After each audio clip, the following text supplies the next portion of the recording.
இந்த வீடியோவை உங்களுக்கு வழங்குவோர் மாலை முரசு செய்திகள் தொலைக்காட்சியின் படிப்போம் ஜெயிப்போம் உயர்கல்வியை தேர்ந்தெடுப்பதில் உள்ள சந்தேகங்களை தீர்க்கும் நிகழ்ச்சி தினமும் மாலை 5 மணிக்கு.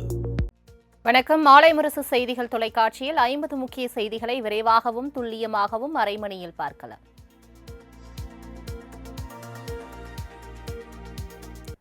பயங்கரவாதத்துக்கு ஆதரவு அளித்து வந்த பாகிஸ்தானுக்கு இந்திய முப்படை வீரர்கள் தக்க பாடத்தை புகட்டியுள்ளதாக பிரதமர் மோடி தெரிவித்துள்ளார். பஞ்சாப் மாநிலம் ஆதம்பூர் விமானப்படை தளத்திற்கு சென்ற பிரதமர் மோடி ராணுவ வீரர்கள் முன்பு உரையாற்றினார். அப்போது இந்திய எல்லையை தொட நினைப்பவர்களுக்கு ஒரே முடிவு அழிவு மட்டும்தான் என ஆவேசம் தெரிவித்தார். மேலும் இந்தியாவின் மீது தாக்குதல் நடத்தப்பட்டால் பதிலடி கடுமையானதாக இருக்கும் என்றும் அணு ஆயுத அச்சுறுத்தலை இந்தியா ஒருபோதும் பொறுத்துக் கொள்ளாது எனவும் தெரிவித்தார்.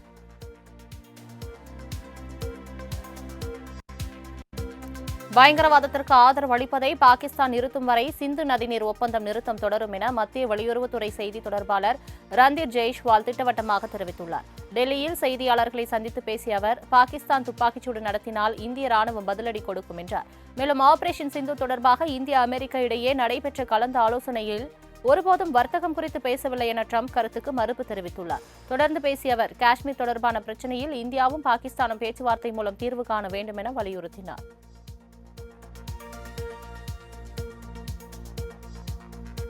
இந்தியா பாகிஸ்தான் இடையே போர் நிறுத்த ஒப்பந்தம் மேற்கொள்ளப்பட்ட நிலையில் டெல்லியில் பாதுகாப்பு விவகாரங்களுக்கான மத்திய அமைச்சரவைக் கூட்டம் இன்று நடைபெறவுள்ளது.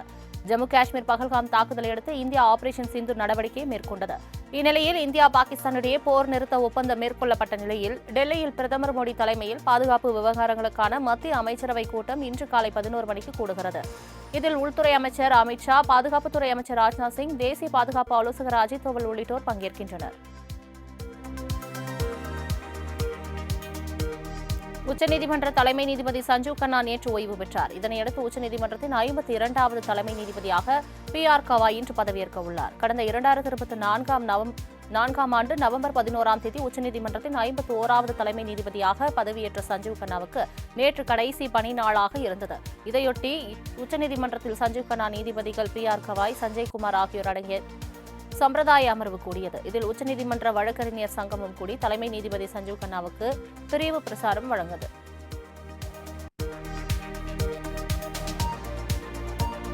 தமிழ்நாட்டையே உலுக்கிய பொள்ளாச்சி வழக்கில் குற்றவாளிகள் 9 பேருக்கும் சாகும் வரை ஆயுள் தண்டனை விதித்து கோவை மகிழா நீதிமன்றம் பரபரப்பு தீர்ப்பை வழங்கியுள்ளது.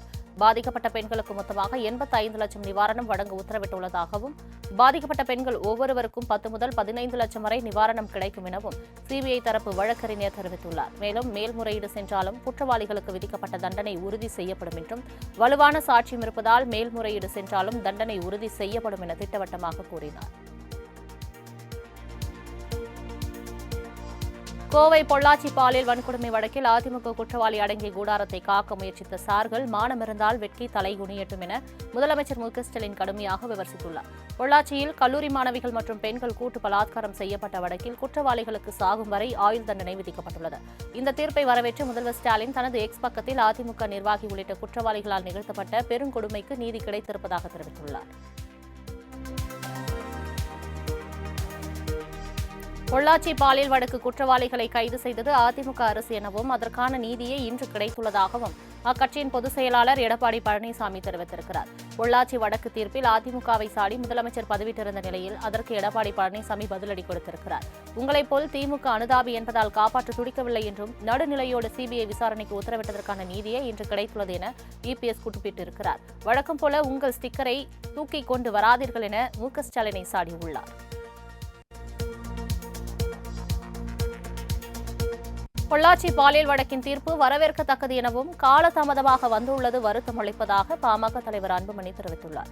சித்திரை முழுநிலவு மாநாட்டில் பங்கேற்க வந்த வேன் கவிழ்ந்த விபத்தில் உயிரிழந்த சீர்காழி இளைஞரின் குடும்பத்தினரை நேரில் சந்தித்து அன்புமணி ஆறுதல் கூறினார். தொடர்ந்து செய்தியாளர்களை சந்தித்து பேசிய அவர், பாதிக்கப்பட்ட பெண்களுக்கு நிவாரண நிதியாக 1 கோடி ரூபாய் வழங்க வேண்டும் என கூறிய அவர், பெண்களுக்கு எதிரான குற்றங்களுக்கு கடுமையான தண்டனைகளை கொண்டு வர வேண்டும் என்றார்.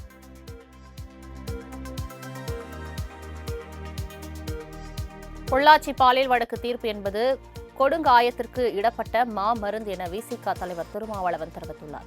மதுரையில் செய்தியாளர்களை சந்தித்து பேசிய அவர், இந்திய அரசியலமைப்பு சட்டத்தை வலுவிழக்க செய்வதே பாஜகவின் வேலையாக இருப்பதாக சாடினார். விகிதாச்சார அடிப்படையில் இடஒதுக்கீட்டை உயர்த்த வேண்டும் என்ற கோரிக்கையையே பாமக முன்வைக்க வேண்டும் எனவும், பரிதாபத்தின் அடிப்படையில் இடஒதுக்கீட்டை கேட்பது சமூக நீதி அல்ல என்றார். மேலும் பொள்ளாச்சி பாலியல் வழக்கில் வழங்கப்பட்ட தீர்ப்பை மனப்பூர்வமாக வரவேற்பதாக தெரிவித்தார். பொள்ளாச்சி பாலியல் வழக்கில் தண்டனை விதிக்கப்பட்டுள்ள குற்றவாளிகள் மேல்முறையீடு செய்தாலும் அவர்களுக்கு விதிக்கப்பட்ட தண்டனையை உறுதி செய்ய அரசு போராடும் என திமுக எம்பி கனிமொழி தெரிவித்துள்ளார். தூத்துக்குடியில் பேட்டியளித்த அவர், பெண்களுக்கு நடக்கும் அநீதிகளை வெளியே சொன்னால் நிச்சயம் நீதி கிடைக்கும் என்ற நம்பிக்கையை அளிக்கும் வகையில் தீர்ப்பு அளிக்கப்பட்டுள்ளதாக தெரிவித்தார். மேலும் ஆட்சி பொறுப்பேற்பதற்கு முன்பே முதலமைச்சர் உரிய நீதியை பெற்றுத் தருவோம் என கூறியபடி பாதிக்கப்பட்ட பெண்களுக்கு உரிய நியாயம் பெற்றுத் தரப்பட்டுள்ளதாக அவர் கூறினார். எதிர்க்கட்சிகள் வலியுறுத்திய பின்னரே அதிமுக ஆட்சியில் வழக்கு பதியப்பட்டதாகவும் கனிமொழி கூறினார். பொள்ளாச்சி பாலியல் குற்றவாளிகளுக்கு சாகும் வரை ஆயுள் தண்டனை வழங்கப்பட்டது வரவேற்கத்தக்கது என்று தாவேகா தலைவர் விஜய் தெரிவித்துள்ளார். தாமதிக்கப்பட்ட நீதி மறுக்கப்பட்ட நீதிக்கு சமம் என குறிப்பிட்டுள்ள விஜய், பெண்களுக்கு எதிரான பாலியல் வழக்கு விசாரணையை நீண்ட காலமாக நடத்தி நீட்டிக்காமல் விரைவு சிறப்பு நீதிமன்றங்கள் அமைத்து 90 நாட்களுக்குள் விசாரித்து தீர்ப்பு வழங்க நடவடிக்கை எடுக்க வேண்டும் என கூறியுள்ளார். பெண்களின் முன்னேற்றத்திற்கும் பாதுகாப்புக்கும் அரசு மட்டுமின்றி ஒவ்வொருவரும் உறுதுணையாக இருக்க வேண்டும் எனவும் தனது எக்ஸ் பக்கத்தில் விஜய் வலியுறுத்தியுள்ளார்.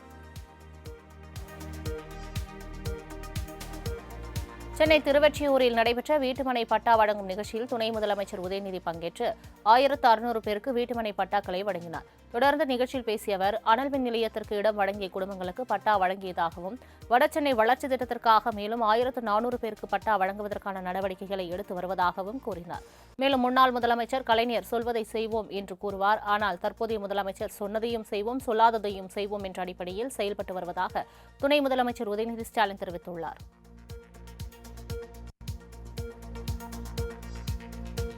4 ஆண்டுகால திமுக ஆட்சியில் அடக்குமுறை ஏவப்பட்டுள்ளதாக மத்திய இணையமைச்சர் எல்முருகன் தெரிவித்துள்ளார். தூத்துக்குடியில் உள்ள பாஜக தலைமை அலுவலகத்தில் செய்தியாளர்களை சந்தித்த அவர், சட்டம் ஒழுங்கை நிலைநாட்டாத திமுக அரசுக்கு நாட்கள் குறிக்கப்பட்டுவிட்டது என்றார்.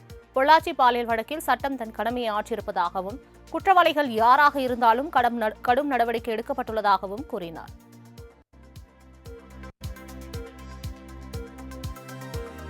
இந்திய ராணுவத்திற்கு நன்றி செலுத்தும் விதமாக சென்னை எழும்பூரில் பாஜக சார்பில் இன்று நடத்தப்பட உள்ள பேரணியில் அனைத்து கட்சியினரும் கலந்து கொள்ள பாஜக மாநில தலைவர் நயினார் நாகேந்திரன் அழைப்பு விடுத்துள்ளார். சென்னை தியாகராய நகரில் செய்தியாளர்களை சந்தித்து பேசிய அவர், பாகிஸ்தானுக்கு தக்க பதிலடி கொடுத்த இந்திய ராணுவத்திற்கு நன்றி செலுத்தும் விதமாக இன்று சென்னை எழும்பூரில் மூவர்ண கொடியை ஏந்தி பேரணி நடத்தப்படுவதாகவும் கட்சி பாகுபாடின்றி அனைவரும் கலந்து கொள்ள அனைத்து கட்சிகளுக்கும் அழைப்பு விடுத்தார். மேலும் பொள்ளாச்சி பாலியல் வழக்கில் பெண்களுக்கு நீதி கிடைக்கும் வகையில் கிடைத்த தீர்ப்பை வரவேற்பதாக கூறினார்.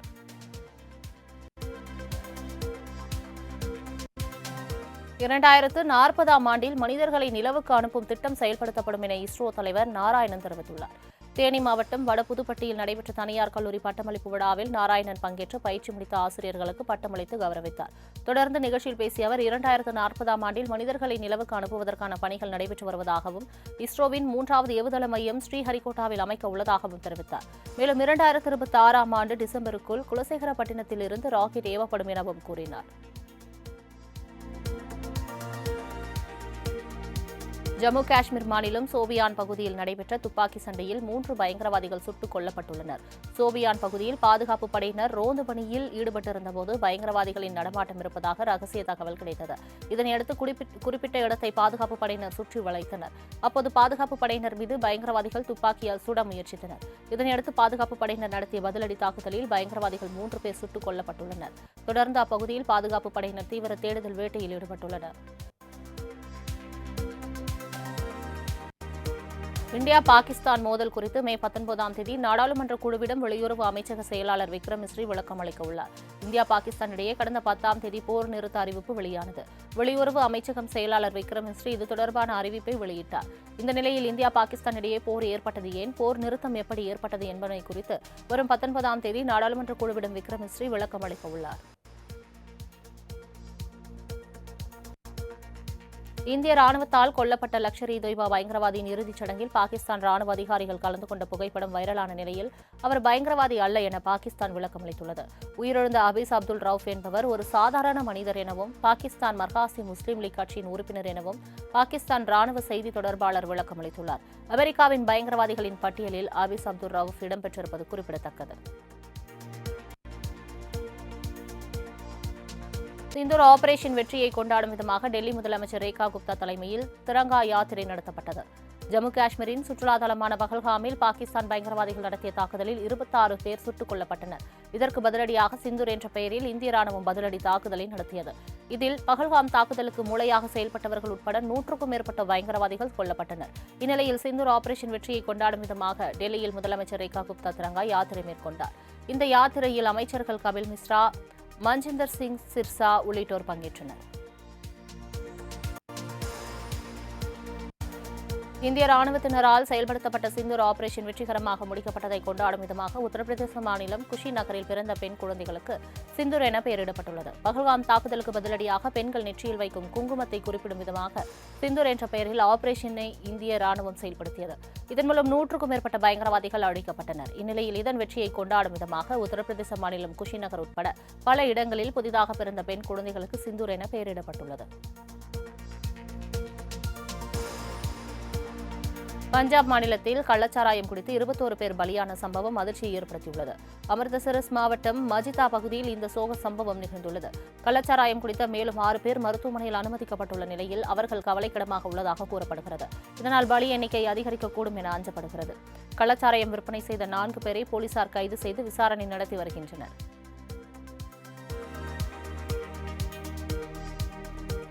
உத்தரப்பிரதேச மாநிலம் கான்பூரில் உள்ள கல்லாமண்டி பகுதியில் திடீரென ஏற்பட்ட தீ விபத்தால் அப்பகுதி முழுவதும் பரபரப்பானது. தீ விபத்தால் அந்த பகுதி முழுவதும் புகைமூட்டம் வெளியேறியது. இதுகுறித்து அருகில் இருந்தவர்கள் அளித்த தகவலின் பேரில் விரைந்த தீயணைப்பு வீரர்கள் பல மணி நேரம் போராடி தீயை அணைத்தனர். இருப்பினும் இந்த தீ விபத்தில் 5 பேர் படுகாயமடைந்த நிலையில் சிகிச்சைக்காக மருத்துவமனையில் அனுமதிக்கப்பட்டனர். மேலும் சம்பவம் குறித்து வழக்கு பதிவு செய்த போலீசார் விபத்துக்கான காரணம் என்ன என்பது குறித்து விசாரணை மேற்கொண்டு வருகின்றனர். கர்நாடக மாநிலம் சிக்மங்களூரில் சுற்றித் திரிந்த மதம் பிடித்த காட்டு யானையை வனத்துறையினர் லாவகமாக பிடித்தனர். காட்டு யானைகளின் கூட்டத்தால் மக்கள் பீதியடைந்து நிம்மதியாக இருக்க முடியாத சூழ்நிலை இருந்து வந்தது. கடந்த 4 நாட்களாக மக்களுக்கும் வனத்துறையினருக்கும் தண்ணி காட்டி வந்த காட்டு யானையை தற்போது கும்கி யானையை வைத்து வனத்துறையினர் லாவகமாக பிடித்தனர். யானையை பிடித்ததால் அப்பகுதி மக்கள் நிம்மதியடைந்தனர். புதுச்சேரியில் 1 லட்சம் ரூபாய் மதிப்புள்ள ஆப்பிள் ஐபோனை 7000 ரூபாய்க்கு வழங்குவதாக கூறி மோசடியில் ஈடுபட்ட 2 பேரை போலீசார் கைது செய்து சிறையில் அடைத்தனர். வாட்ஸ்அப் மற்றும் இன்ஸ்டாகிராமில் 1 லட்சம் ரூபாய் மதிப்புள்ள ஆப்பிள் போன்களை 7000 ரூபாய்க்கு விற்பனை செய்வதாக கூறி இணையவழி மோசடி கும்பல் பணம் வசூலித்துள்ளது. இந்நிலையில் பாதிக்கப்பட்டவர்கள் சைபர் கிரைம் காவல் நிலையத்தில் புகார் அளித்தனர். இதன் பேரில் போலீசார் வழக்கு பதிவு செய்து விசாரணை நடத்தி சஜித் அகமது மற்றும் மாதேஷ் ஆகியோரை கைது செய்து அவர்களிடமிருந்து 1 லட்சம் பணத்தை பறிமுதல் செய்தனர். கோவை மற்றும் நீலகிரி மாவட்டங்களில் இன்றும் நாளையும் கனமழைக்கு வாய்ப்புள்ளதாக சென்னை வானிலை ஆய்வு மையம் தெரிவித்துள்ளது. இதற்கு மேற்கு திசை காற்றின் வேக மாறுபாடு காரணமாக ஈரோடு, கிருஷ்ணகிரி, தருமபுரி, சேலம் உள்ளிட்ட 11 மாவட்டங்களில் நாளை கனமழை பெய்ய வாய்ப்புள்ளதாக வானிலை ஆய்வு மையம் கணித்துள்ளது. இதேபோல் நாளை மறுநாள் வேலூர், திருப்பத்தூர், ராணிப்பேட்டை, திருவண்ணாமலை உள்ளிட்ட 9 மாவட்டங்களிலும் காரைக்கால் பகுதிகளிலும் கனமழை பெய்யக்கூடும் என தெரிவிக்கப்பட்டுள்ளது. வரும் 17ஆம் தேதி முதல் 19ஆம் தேதி வரை தமிழகத்தில் ஓரிரு இடங்களிலும் புதுச்சேரி மற்றும் காரைக்கால் பகுதிகளிலும் லேசானது முதல் மிதமான மழை பெய்யக்கூடும் என அறிவிக்கப்பட்டுள்ளது. ஆன்லைன் சூதாட்டத்துக்கு விரைவில் முடிவு கட்ட வேண்டும் என டாக்டர் ராமதாஸ் வலியுறுத்தியுள்ளார். சென்னை புழலை அடுத்த புத்தகரம் கிராமத்தைச் சேர்ந்த முருகன் என்ற தனியார் வங்கி ஊழியர் ஆன்லைன் சூதாட்டத்தில் 6 லட்சத்திற்கும் கூடுதலாக பணத்தை இழந்ததால் ஏற்பட்ட மன உளைச்சல் காரணமாக வீட்டில் தூக்கிட்டு தற்கொலை செய்து கொண்டிருக்கிறார். இதுகுறித்து பாமக நிறுவனர் ராமதாஸ் வெளியிட்டுள்ள அறிக்கையில் ஆன்லைன் சூதாட்ட தடை சட்டம் குறித்து உயர்நீதிமன்றத்தின் தீர்ப்புக்கு தடை பெற நடவடிக்கை எடுக்க வேண்டும் என கூறியவர், சூதாட்டங்களை தடை செய்வதற்காக புதிய சட்டத்தை சட்டப்பேரவையில் உடனடியாக நிறைவேற்ற வேண்டும் என்று வலியுறுத்துவதாக தெரிவித்துள்ளார்.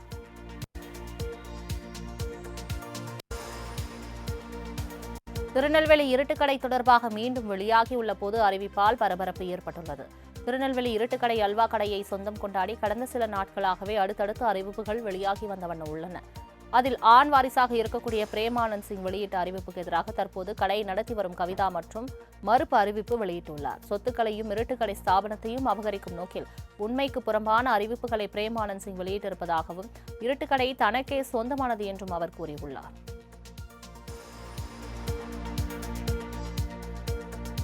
திண்டுக்கல் மாவட்டத்தில் புறநகர் பேருந்து நிலையம் அறிவிப்போடு மட்டுமே இருந்து வருவது அனைவரையும் வேதனையடைய செய்துள்ளது என்று சமூக ஆர்வலர் தெரிவித்துள்ளார். திண்டுக்கல் மாவட்டத்தில் 2 அமைச்சர்கள் இருந்தபோதிலும் எவ்வித வளர்ச்சிப் பணிகளும் மேற்கொள்ளப்படவில்லை என்றும் மக்களின் நீண்ட நாள் கோரிக்கையான புறநகர் பேருந்து நிலையம் அறிவிப்போடு மட்டுமே இருந்து வருவது அனைவரையும் வேதனையடைய செய்துள்ளது என்று சமூக ஆர்வலர்கள் தெரிவித்துள்ளனர். வெளிநாட்டில் வேலை வாங்கி தருவதாக கூறி மோசடியில் ஈடுபட்டவரை சுங்கத்துறை அதிகாரிகள் கைது செய்தனர். பொழிச்சலூர் பிரேம் நகரை சேர்ந்த கிருபாகரன் என்பவர் தமிழகம் முழுவதும் உள்ள இளைஞர்களிடம் வெளிநாட்டில் வேலை வாங்கி தருவதாக கூறி பல கோடி ரூபாய் மோசடி செய்துள்ளார். இதுகுறித்து அவர் மீது போலீசார் வழக்கு பதிவு செய்து தேடி வந்தனர். இந்நிலையில் அவர் இலங்கை செல்ல நாகப்பட்டினம் துறைமுகத்திற்கு வந்தபோது சோதனையில் ஈடுபட்டிருந்த சுங்கத்துறை அதிகாரிகள் கிருபாகரனை கைது செய்து மாவட்ட குற்றப்பிரிவு போலீசாரிடம் ஒப்படைத்தனர். குற்றப்பிரிவு போலீசார் விசாரணை நடத்தி வருகின்றனர்.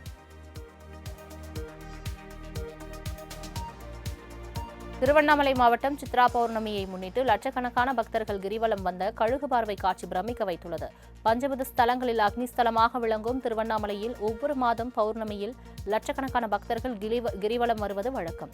இதனைத் தொடர்ந்து சித்ரா பௌர்ணமி தினத்தை முன்னிட்டு 2 நாட்கள் ஆந்திரா, தெலுங்கானா, கர்நாடகா உள்ளிட்ட மாநிலங்களைச் சேர்ந்த 30 லட்சத்திற்கும் மேற்பட்ட பக்தர்கள் கிரிவல பாதையில் உள்ள அஷ்டலிங்கத்தை வழிபட்டு 14 கிலோமீட்டர் தூரம் கிரிவலம் வந்தனர்.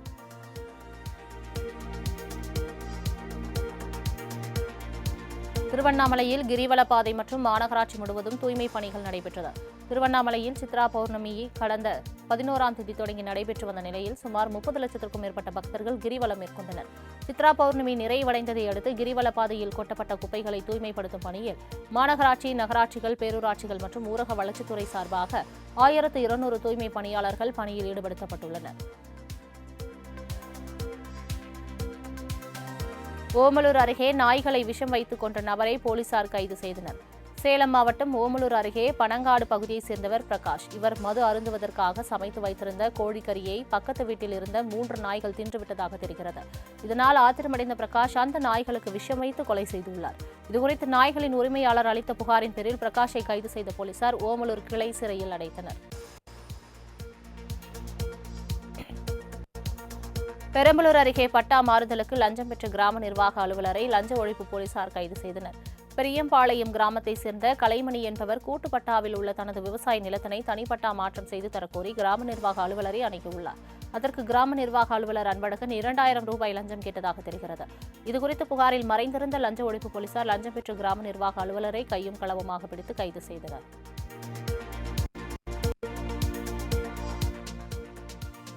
நாமக்கல்லில் சிக்கன் ரைஸ் கடையில் மது போதையில் தகராறில் ஈடுபட்ட நபர் அடித்து கொலை செய்யப்பட்ட சம்பவம் பரபரப்பை ஏற்படுத்தியுள்ளது.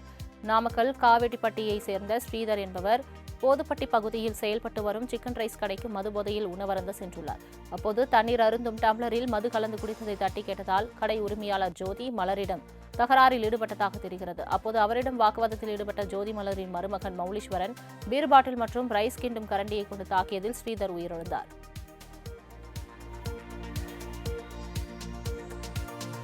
சென்னை ஓட்டேரியில் அதிமுக பெண் பிரமுகர் உட்பட 4 பேர் கந்துவட்டி புகாரில் கைது செய்யப்பட்டுள்ளனர். கடந்த 2019ஆம் ஆண்டு தனது கணவரின் மருத்துவ செலவிற்காக 2,50,000 ரூபாய் பணத்தை கடனாக பெற்ற நிலையில் அதற்காக இதுவரை 12 லட்சம் வரை செலுத்தியுள்ளதாகவும் கூடுதலாக பணம் கேட்டு மன உளைச்சலுக்கு ஆளாக்குவதாகவும் அதிமுக மகளிர் அணி வடசென்னை மாவட்ட இணை செயலாளர் சரளா, மீனாட்சி, சசிகலா மற்றும் மோகன் உள்ளிட்ட 4 பேர் மீது பாதிக்கப்பட்ட விஜயா என்ற பெண் புகார் அளித்தார்.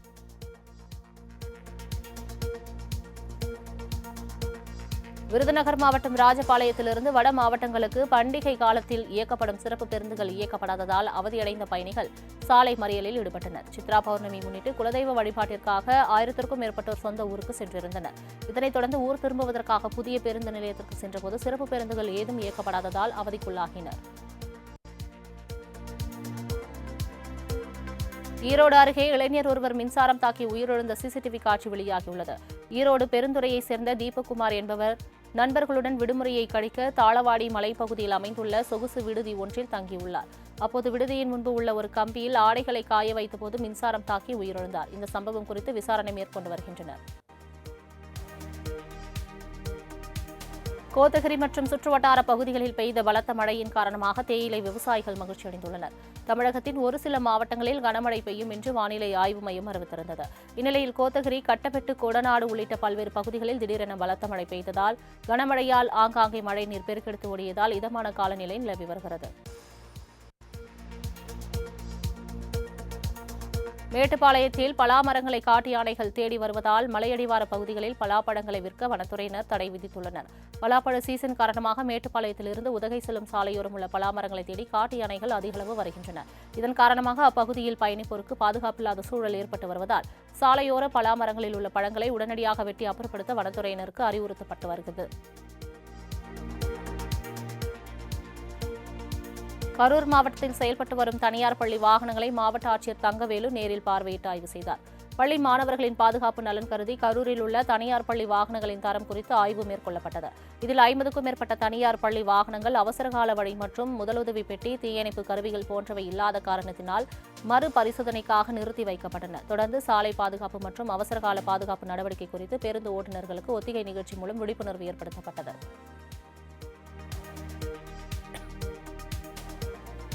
வேலூர் மாவட்டம் குடியாத்தம் பகுதியில் கழிவுநீர் கால்வாய் கட்டும் பணிக்காக தூர்வாரும் போது பழமை வாய்ந்த சித்தர் கல் சிலை கண்டெடுக்கப்பட்டது. புவனேஸ்வரிப்பேட்டை பாலவிநாயகர் கோவில் தெருவில் கடந்த சில நாட்களாக கழிவுநீர் கால்வாய் தூர்வாரும் பணி நடைபெற்று வருகிறது. இதனைத் தொடர்ந்து தோண்டப்பட்ட பள்ளத்தில் கல்லால் ஆன பழமை வாய்ந்த 2 அடி உயர கற்சிலை இருப்பதைக் கண்ட அப்பகுதி மக்கள் கற்பூரமேற்றி பூஜைகள் செய்து வழிபட்டனர்.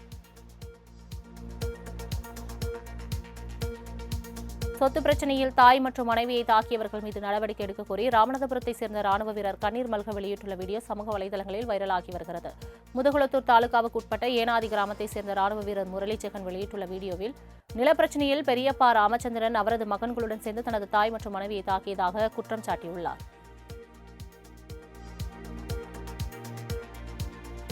தஞ்சை மாவட்டம் கும்பகோணத்தில் நடந்த சாலை விபத்தில் ஒரே குடும்பத்தைச் சேர்ந்த 2 சம்பவ இடத்திலேயே பரிதாபமாக உயிரிழந்தனர்.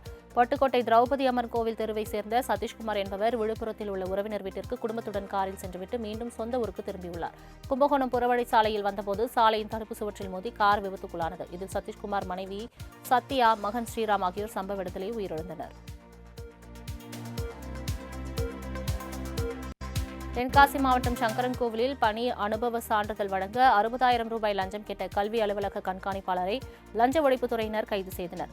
செவல்குளம் பகுதியில் உள்ள தனியார் மேல்நிலைப் பள்ளியில் பணியாற்றிய ஆசிரியை பணி அனுபவ சான்றிதழ் கோரி பள்ளி நிர்வாகத்திடம் விண்ணப்பம் செய்திருந்தார். இந்நிலையில் பணி அனுபவ சான்றிதழ் கையொப்பமிட கல்வி அலுவலக கண்காணிப்பாளர் 60,000 ரூபாய் லஞ்சம் கேட்ட நிலையில் ஆசிரியை லஞ்ச ஒழிப்புத்துறையிடம் புகார் அளித்தார்.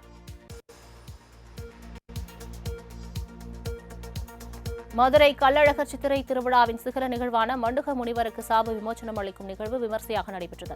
கடந்த 8ஆம் தேதி மதுரை கள்ளழகர் கோவில் சித்திரை திருவிழா தொடங்கிய நிலையில் பச்சை பட்டுடுத்தி கள்ளழகர் வைகை ஆற்றில் எழுந்தருளினார்.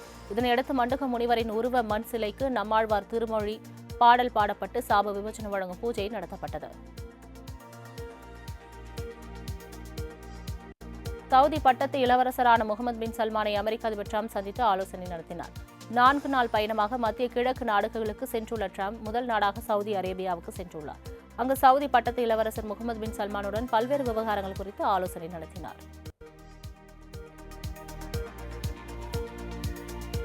மியான்மரில் பள்ளிக்கூடம் மீது ராணுவம் குண்டுவீசி நடத்திய வான்வழி தாக்குதலில் 22 மாணவர்களும் 2 ஆசிரியர்களும் உயிரிழந்தனர். மியான்மர் நாட்டில் கடந்த 2021ஆம் ஆண்டு பிப்ரவரி மாதம் ஆங் சான் சூகியின் தலைமையிலான அரசை கவிழ்த்துவிட்டு ஆட்சியை ராணுவம் கைப்பற்றியது. ராணுவ ஆட்சிக்கு மக்கள் மத்தியில் கடும் எதிர்ப்பு இருந்து வருகிறது. இந்நிலையில் மத்திய மியான்மரின் தவாயின் நகரில் உள்ள பள்ளியின் மீது ராணுவம் குண்டுவீசி வான்வழி தாக்குதல் நடத்தியுள்ளது. இந்த கொடூர தாக்குதலில் 22 மாணவர்களும் 2 ஆசிரியர்களும் உயிரிழந்த நிலையில் 50க்கும் மேற்பட்டோர் காயமடைந்து மருத்துவமனையில் சிகிச்சை பெற்று வருகின்றனர். இந்தோனேஷியாவில் காலாவதியான வெடிகுண்டுகளை அழிக்கும் பணியின் போது ஏற்பட்ட வெடி விபத்தில் 13 பேர் உயிரிழந்தனர்.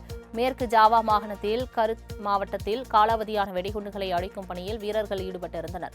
அப்போது ஏற்பட்ட வெடி விபத்தில் 4 ராணுவ வீரர்கள், பொதுமக்கள் 9 பேர் என மொத்தம் 13 பேர் உயிரிழந்தனர். மேலும் காயமடைந்தவர்கள் மருத்துவமனையில் சிகிச்சை பெற்று வரும் நிலையில் தற்போது அங்கு கிருமி நீக்கம் செயல்முறை நடைபெற்று வருவதாக தகவல் வெளியாகியுள்ளது. உலக டெஸ்ட் கிரிக்கெட் சாம்பியன்ஷிப் இறுதிப் போட்டிக்கான தென்னாப்பிரிக்க அணி அறிவிக்கப்பட்டுள்ள நிலையில் தமிழ்நாட்டை பூர்வீகமாக கொண்ட செனூரன் முத்துசாமிக்கு வாய்ப்பு வழங்கப்பட்டுள்ளது. ஐசிசி உலக டெஸ்ட் சாம்பியன்ஷிப் தொடரின் இறுதிப் போட்டிக்கு ஆஸ்திரேலியா மற்றும் தென்னாப்பிரிக்க அணிகள் தகுதி பெற்றுள்ளன. இந்த போட்டி அடுத்த மாதம் 11 முதல் 15ஆம் தேதி வரை லண்டன் லார்ட்ஸ் மைதானத்தில் நடக்கவுள்ளது குறிப்பிடத்தக்கது.